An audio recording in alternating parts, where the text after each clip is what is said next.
Baik, kami dari kelompok 5 di sini akan mendiskusikan mengenai kasus kecurangan akuntansi yang dilakukan perusahaan. Kecurangan akuntansi pada perusahaan sudah sering terjadi entah untuk menutupi adanya kerugian yang dialami atau demi mendapatkan keuntungan. Fraud atau tindakan kecurangan ini ada berbagai macam jenisnya. Di sini kita akan membahas mengenai kecurangan akuntansi apa saja yang pernah dilakukan perusahaan-perusahaan terkenal di Indonesia, bahkan di dunia internasional sekalipun.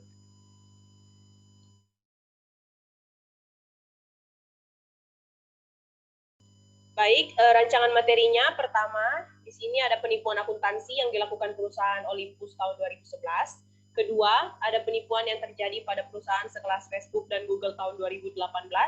Ketiga, ada pemalsuan laporan keuangan pada PT Garuda Indonesia tahun 2018.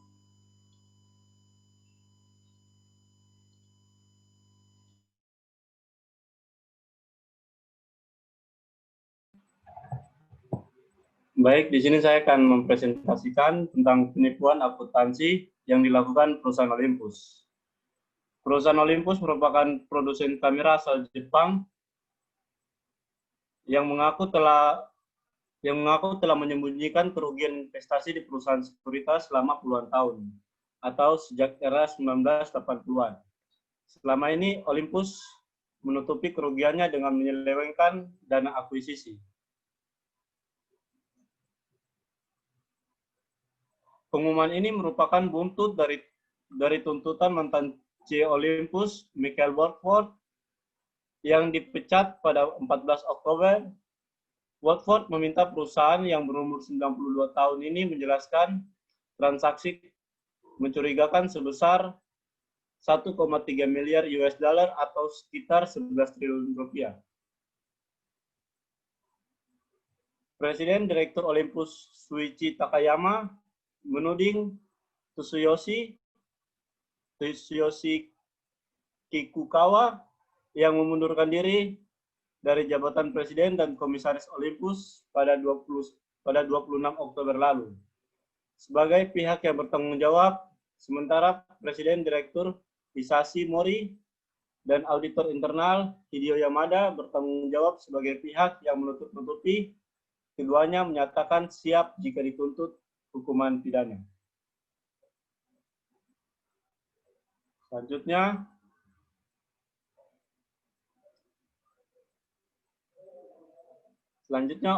Olympus Company. Pihak Olympus menemukan sejumlah dana mencurigakan terkait akuisisi produsen peralatan medis asal Inggris, Girus, pada tahun 2008 lalu senilai 2,2 miliar US dollar atau sekitar 18,7 triliun rupiah yang juga melibatkan biaya penasihat 687 juta US dollar atau sekitar 6,83 triliun dan pembayaran kepada 3 perusahaan investasi lokal senilai 773 juta atau setara dengan 6,57 triliun rupiah.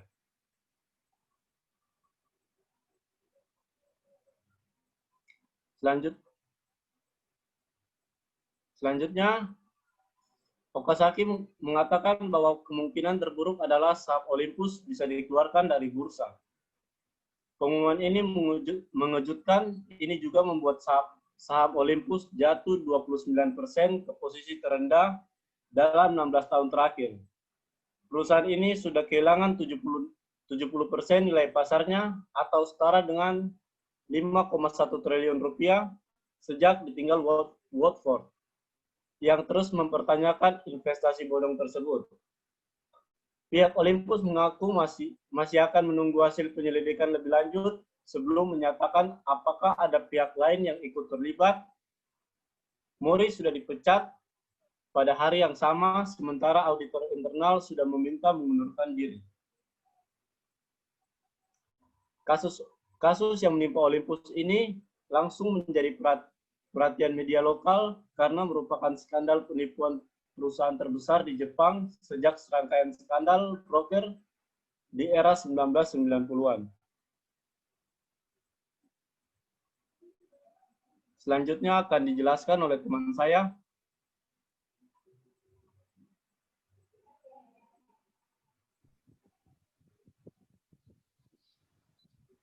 kasus apakah yang menimpa perusahaan Olympus? Kasus yang terjadi pada perusahaan Olympus adalah kasus financial statement fraud atau kecurangan dalam laporan keuangan, antara lain berupa publikasi secara sengaja terhadap informasi yang palsu dari bagian suatu laporan keuangan. Telah terbukti bahwa manajemen Olympus membuat laporan keuangan yang berisi informasi yang tidak mencerminkan kondisi keuangan sesungguhnya. Olympus berusaha menutupi kerugian investasi yang dilakukannya sedemikian rupa sehingga laporan keuangan tidak menampilkan informasi kerugian tersebut.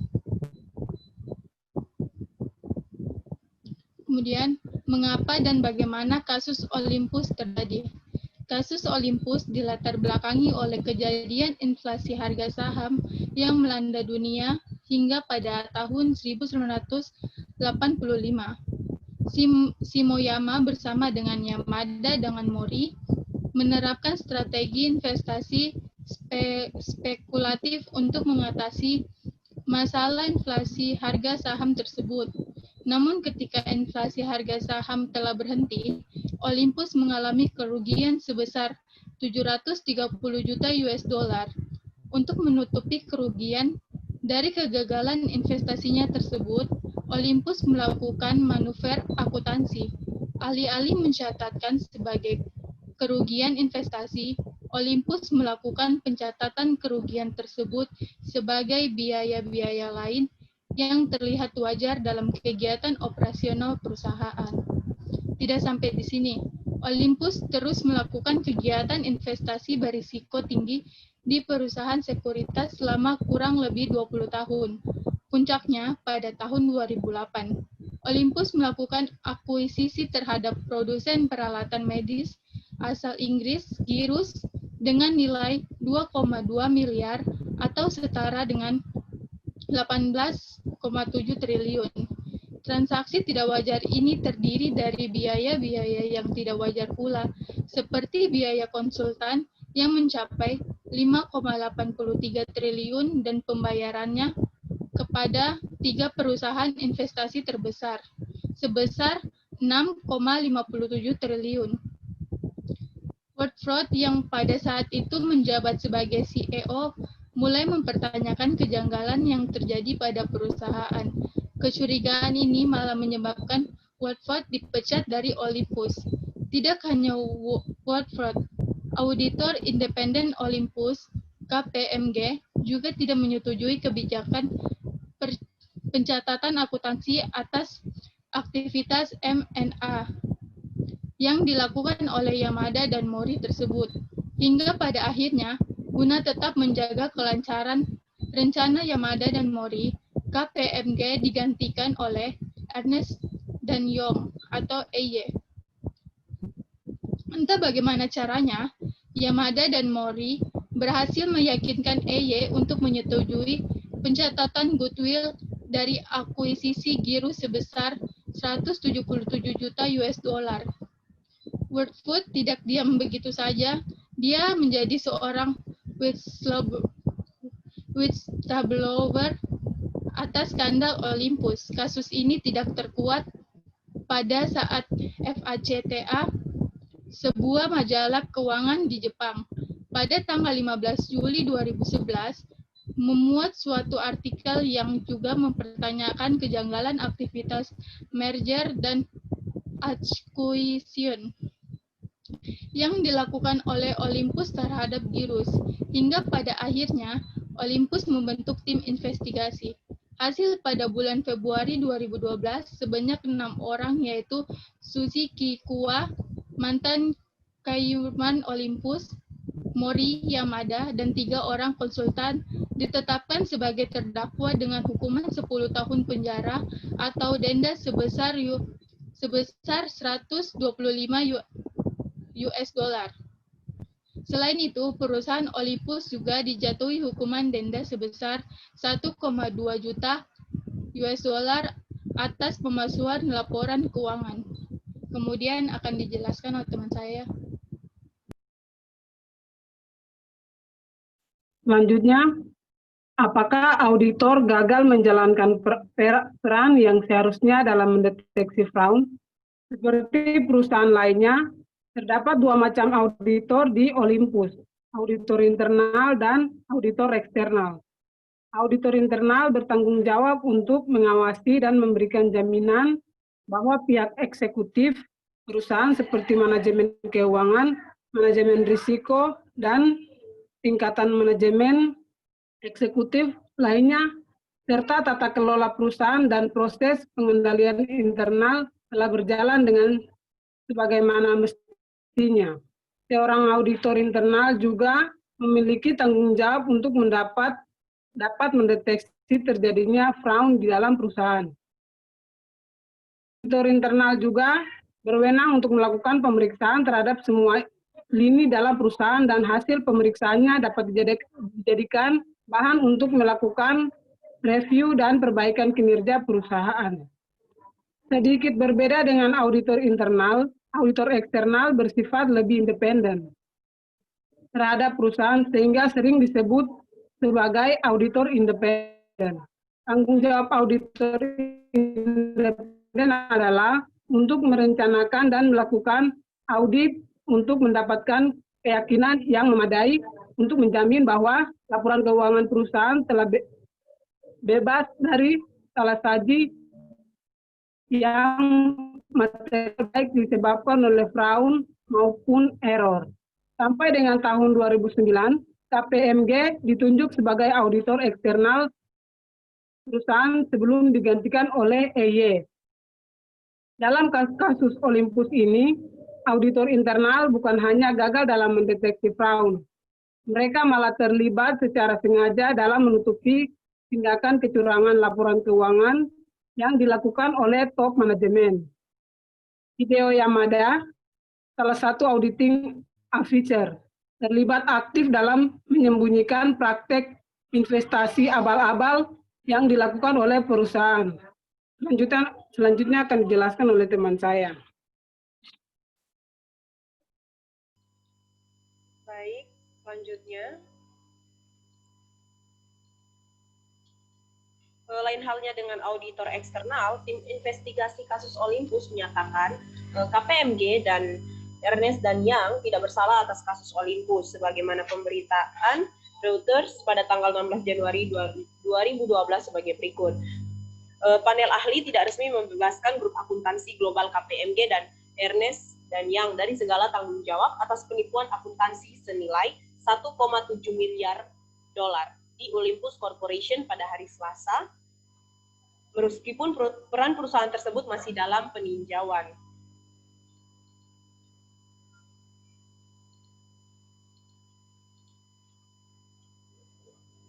Selanjutnya, perlu diketahui bahwa tugas auditor eksternal terbatas pada tujuan dan ruang lingkup audit yang telah disepakati oleh kedua belah pihak. Artinya, ruang lingkup auditor eksternal juga terbatas pada informasi yang disediakan oleh perusahaan. Apabila pihak manajemen sedemikian rupa sehingga mampu mengelabui dan menutupi informasi yang secara signifikan berkaitan erat dengan kasus fraud dan radar auditor eksternal tidak mampu mendeteksi kecurangan tersebut, maka auditor eksternal tidak dapat dianggap gagal atau telah melakukan kesalahan audit jika perencanaan dan prosedur audit yang dilakukan oleh auditor eksternal telah sesuai dengan standar audit. Selanjutnya akan dijelaskan teman saya.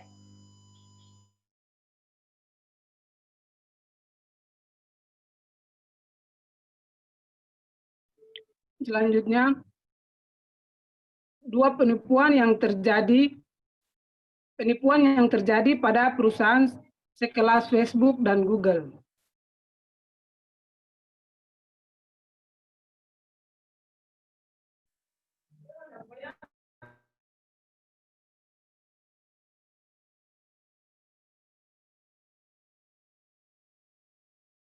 Alami penipuan sosial.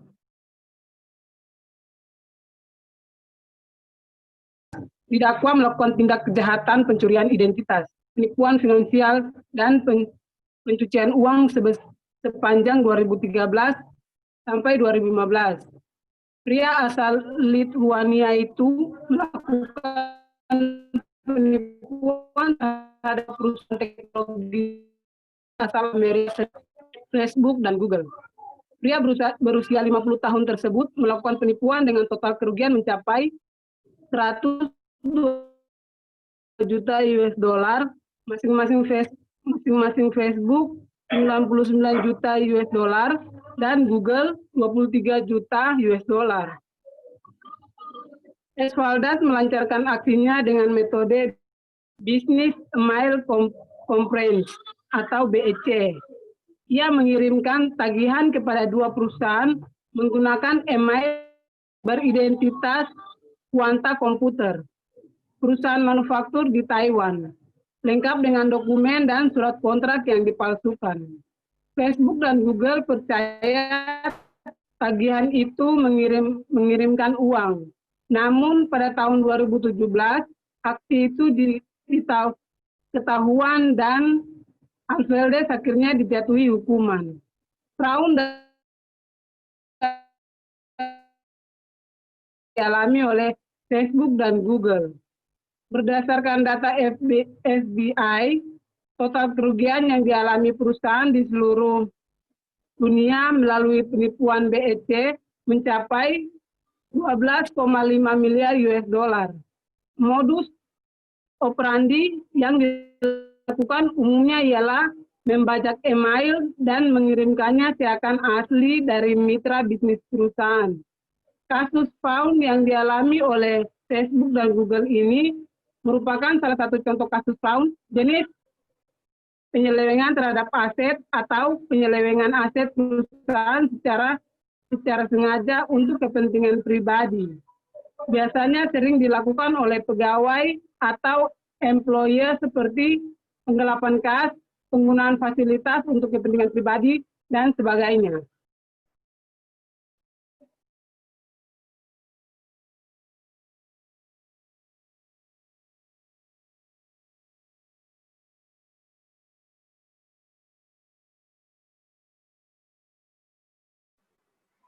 Baik, sekarang saya akan menjelaskan bagaimana penipuan phishing bekerja.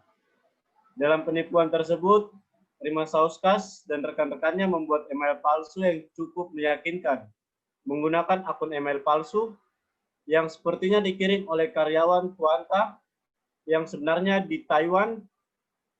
Mereka mengirim email phishing dengan faktur palsu kepada karyawan Facebook dan Google yang secara teratur melakukan transaksi jutaan dolar dengan Quanta, dan karyawan tersebut menanggapi dengan membayar lebih dari 100 juta ke rekening bank perusahaan palsu tersebut. Kata jaksa, pekerjaan Rimasauskas juga melibatkan faktur palsu, kontrak, dan surat yang tampaknya telah dieksekusi dan ditandatangani oleh eksekutif dan agen dari perusahaan yang dia tiru dan buron.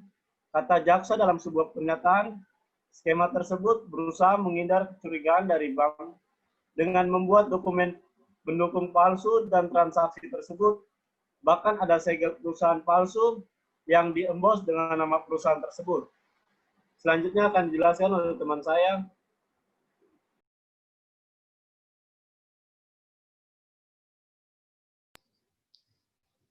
Konsekuensinya, Rimasauskas mengira dia bisa bersembunyi di balik layar komputer di belahan dunia lain saat dia melakukan skema penipuannya.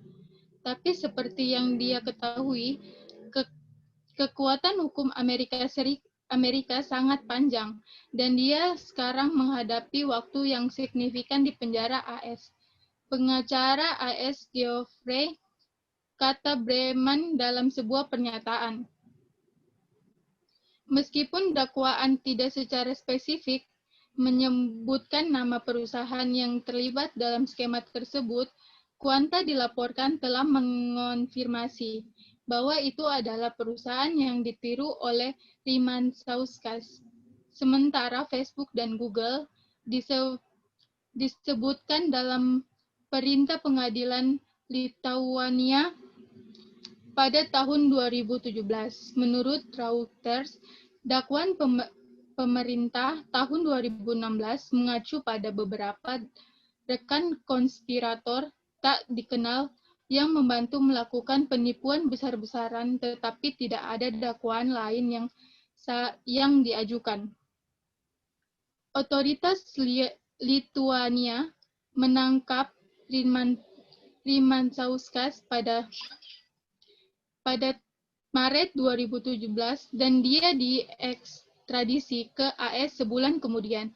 Sebagai besar dari pengakuan bersalahnya, Rymantauskas setuju untuk kehilangan sebesar 49,7 juta US dollar yang dia peroleh dari skema tersebut. Hukumannya dijadwalkan pada 24 Juli ketika dia bisa dijatuhi hukuman hingga 30 tahun penjara. Bloomberg melaporkan bahwa saat mengajukan pengakuan bersalahnya di pengadilan federal minggu lalu, Rymantauskas mengatakan kepada hakim, "Saya minta untuk membuka rekening bank. Setelah itu saya tidak melakukan apapun dengan akun ini." Dengan email ke CNBC, Take It, Paul de Petrus JL, pengacara Rymantauskas, mengatakan tindakan kliennya tidak mencapai level seperti yang dijelaskan dalam siaran pers jaksa.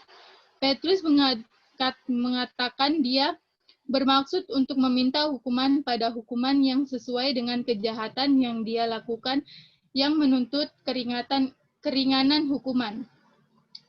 "Kami mendeteksi penipuan ini dan segera memberitahu pihak berwenang," kata juru bicara Google pada CNBC Make It dalam sebuah pernyataan. "Kami tidak memperoleh kembali dana tersebut dan kami senang masalah ini diselesaikan."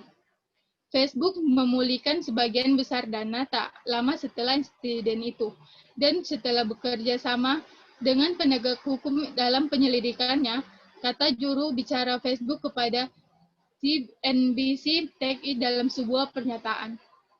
Kemudian akan dilanjutkan oleh teman saya.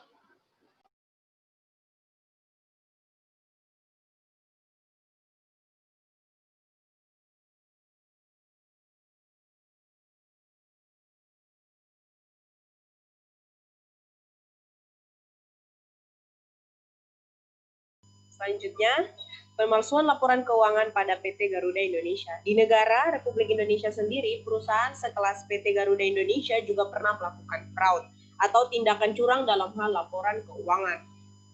PT Garuda Indonesia mengklaim mencatatkan kinerja keuangan cemerlang pada tahun 2018 lalu dengan laba bersih 809.000 US dollar atau sekitar 11,33 miliar rupiah. Namun, dua komisaris perusahaan menolak menandatangani laporan keuangan karena menduga ada kejanggalan catatan transaksi demi memoles laporan keuangan tahunan 2018. Dua komisaris tak sepakat dengan salah satu transaksi kerjasama dengan PT Mahata Aeroteknologi, perusahaan rintisan atau startup penyedia teknologi Wi-Fi on board, yang dibukukan sebagai pendapatan oleh manajemen. Kronologinya, Mahata bekerja sama secara langsung dengan PT Citylink Indonesia, anak usaha Garuda Indonesia yang dianggap menguntungkan hingga 239,9 juta US dollar. Dalam kerjasama itu, Mahata berkomitmen menanggung seluruh biaya penyediaan, pemasangan, pengoperasian, dan perawatan-perawatan layanan konektivitas. Pihak Mahata sebenarnya belum membayar sepeser pun dari total kompensasi yang disepakati hingga akhir 2018. Namun, manajemen tetap mencatat laporan itu sebagai pendapatan kompensasi atas hak pemasangan peralatan layanan konektivitas dan hiburan dalam pesawat. Sampai pada akhirnya laporan keuangan Garuda Indonesia menorehkan laba bersih. Namun hal itu terendus oleh pihak regulator. Pada akhirnya Bursa Efek Indonesia memberikan peringatan tertulis 3 dan mengenakan denda sebesar 250 juta rupiah kepada Garuda Indonesia, serta menuntut perusahaan untuk memperbaiki dan menyajikan laporan keuangan. Tak hanya itu, otoritas jasa keuangan mengenakan denda masing-masing sebesar 100 juta rupiah kepada Garuda Indonesia dan seluruh anggota direksi. OJK juga mewajibkan perusahaan untuk memperbaiki dan menyajikan kembali laporan keuangan tahun 2018. Bagi kantor akuntan publik atau KAP, OJK membekukan surat tanda terdaftar atau STTD selama 1 tahun kepada KAP Kasner Sirumapea. Di sisi lain, Kementerian Keuangan juga membekukan izin terhadap AP Kasner Sirumapea selama 12 bulan. Skandal keuangan yang dialami Garuda Indonesia ini merupakan contoh kasus fraud jenis fraudulent statements yang berarti meliputi tindakan yang dilakukan oleh pejabat atau eksekutif suatu perusahaan atau instansi pemerintah untuk menutupi kondisi keuangan yang sebenarnya dengan melakukan rekayasa keuangan atau financial engineering dalam penyajian laporan keuangannya. Garuda Indonesia pada hari ini dikenakan sanksi oleh lembaga keuangan pemerintah dan non-pemerintah. Pasalnya, dalam laporan keuangan Garuda Indonesia ditemukan kejanggalan. Kasus Garuda Indonesia ini tidak hanya memukul si burung baja tersebut, auditor laporan keuangan yakni akuntan publik, Kasner Sirumapea, kantor akuntan publik, Tanu Bratastutanto Pahmi Bambang, dan rekan member of BDO Internasional juga dikenakan sanksi oleh Kementerian Keuangan. Selanjutnya akan dijelaskan oleh teman saya.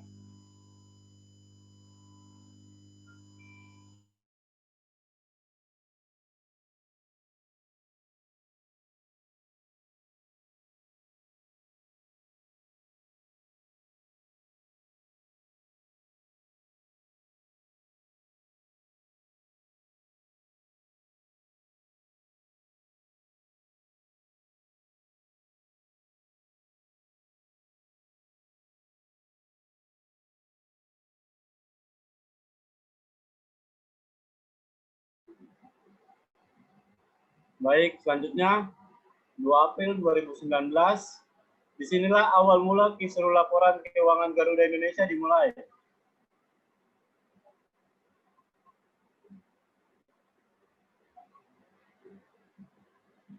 Semua berawal dari laporan hasil keuangan Garuda Indonesia untuk tahun buku 2018.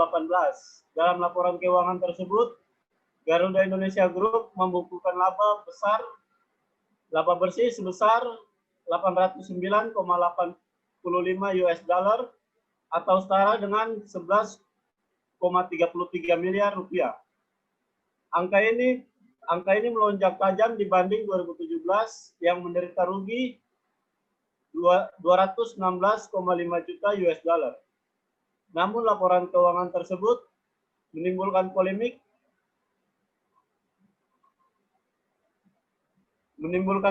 lantaran dua komisaris Garuda Indonesia yakni Khairul Tanjung dan Doni Oskaria.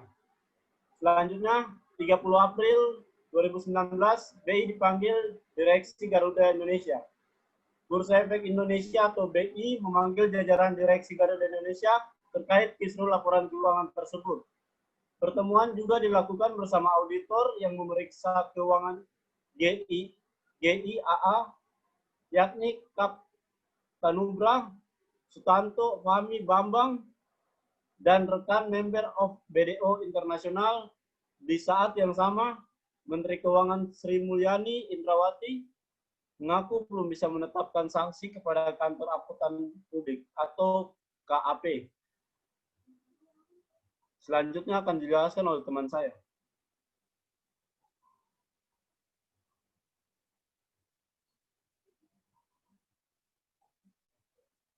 Selanjutnya, 2 Mei 2019, Otoritas Jasa Keuangan atau OJK minta BEI lakukan verifikasi laporan keuangan Garuda. OJK meminta kepada BEI untuk melakukan verifikasi terhadap kebenaran atau perbedaan pendapat mengenai pengakuan pendapatan dalam laporan keuangan Garuda 2018. Selain OJK, masalah terkait laporan keuangan maskapai Garuda ini juga mengundang tanggapan dari Menteri Perhubungan Menhub Karya Sumadi. menjelaskan Garuda Indonesia terkait kisru laporan keuangan. Garuda Indonesia akhirnya mengeluarkan pernyataan resmi setelah laporan keuangan ditolak oleh 2 komisarisnya. Maskapai berlogo burung Garuda ini mengaku ulang keuangan 2018 yang dinilai tidak sesuai karena memasukkan keuntungan dari PT Mahata Aero Teknologi. 8 Mei 2019, Mahata Aero buka-bukaan soal kisru laporan keuangan Garuda Indonesia. Kisru laporan keuangan Garuda Indonesia ini juga menyeret nama Mahata Aero Teknologi. Pasalnya, Mahata sebuah perusahaan yang baru didirikan pada tanggal 3 November 2017 dengan modal tidak lebih dari 10 miliar. Dinilai berani menandatangani kerjasama dengan Garuda Indonesia. Dengan menandatangani kerjasama dengan Garuda, Mahata mencatatkan utang sebesar 239 juta US dollar kepada Garuda. Dan oleh Garuda dicatatkan dalam laporan keuangan 2018 pada kolom pendapatan.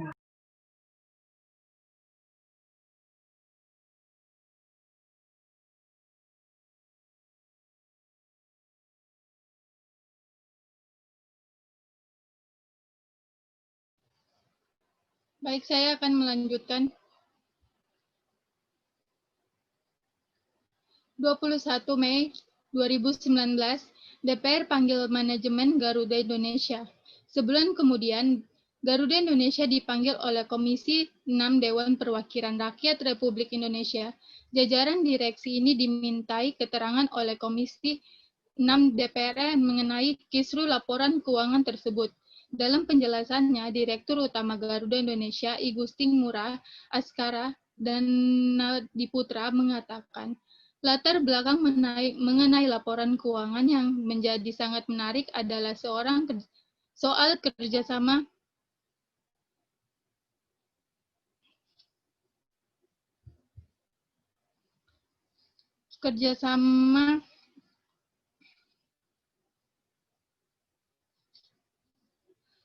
kerjasama ditekan pada 31 Oktober 2018 ini mencatatkan pendapatan yang masih berbentuk piutang sebesar 239.940 US dollar dari Mahata.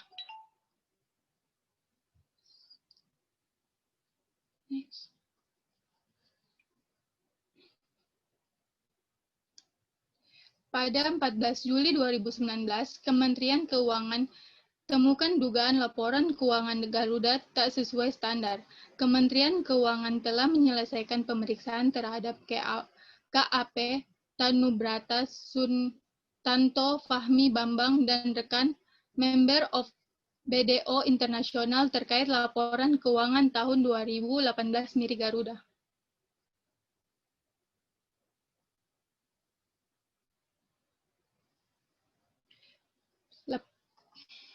18 Juni 2019, BEI tunggu keputusan OJK. BEI atau Bursa Efek Indonesia selaku otoritas pasar modal kala itu masih menunggu keputusan final dari OJK terkait sanksi yang akan diberikan kepada Garuda. Manajemen bursa saat itu telah berkoordinasi intens dengan OJK, namun BEI belum membeberkan kelanjutan langkah ke depan dari manajemen bursa. Kemudian akan dilanjutkan oleh teman saya. Selanjutnya, tanggal 28 Juni, akhirnya Garuda Indonesia kena sanksi dari OJK, Kementerian Keuangan, dan BI. Untuk auditor, Menteri Keuangan Sri Mulyani memberikan sanksi pembekuan izin selama 12 bulan. Untuk OJK, akan mengenakan sanksi kepada jajaran direksi dan komisaris dari Garuda Indonesia. Mereka harus patungan untuk membayar denda sebesar 100 juta rupiah. Bursa Efek Indonesia juga memberikan sanksi sebesar 250 juta rupiah kepada maskapai berlambang burung Garuda itu. Itulah tadi kecurangan akuntansi yang dilakukan perusahaan di Indonesia, bahkan di dunia sekalipun. Jadi tidak mesti jika perusahaan itu adalah perusahaan terkenal atau tidak sekalipun, kecurangan akuntansi bisa saja terjadi, maka itu dibutuhkan yang namanya pemeriksaan akuntansi. Baik, terima kasih. Itulah diskusi kami dari kelompok 5. Terima kasih atas waktunya.